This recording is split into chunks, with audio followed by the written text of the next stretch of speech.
Chers francophones, salut. C'est votre humble serviteur, Trésor Banza officiel. Abonnez-vous, laissez activer une cloche de notification pour ne plus rater les prochaines vidéos. Dans cette vidéo, nous allons devoir plonger de manière brève la situation qui se passe au Mali. Samedi 25 avril 2026, Sadio Kamara, le ministre malien de la Défense, est tué. Il est tué à sa résidence de Kati, une ville qui est à quelques quinzaines de kilomètres au nord-ouest de Bamako. Le ministre, comment ce dernier est-il tué? Lors d'un camion citerne bourré d'explosifs a pénétré l'enceinte de sa résidence et malheureusement, il était sur les champs et sa 50 femmes et ses enfants, tous ont péri dans cette attaque terroriste. L'attaque a été revendiquée par le JUNIM, un groupe armé affilié à Al-Qaïda. Al-Qaïda, vous le savez tous, Al-Qaïda, c'est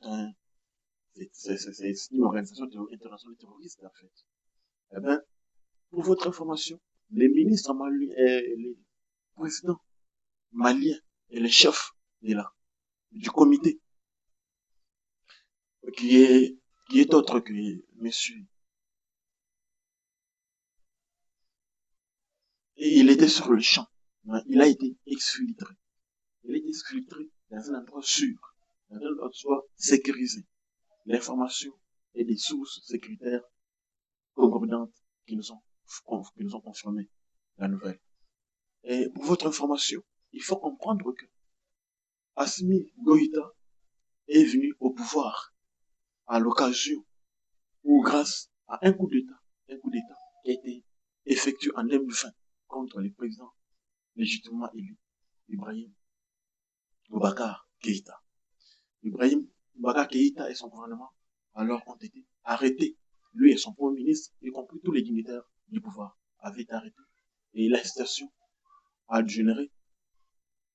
Quand l'arrestation a dégénéré, il y avait des contestations populaires. La population contestait contre la récurrence des attaques terroristes et contre d'autres situations socio-économiques. Eh bien, c'est à ce stade que les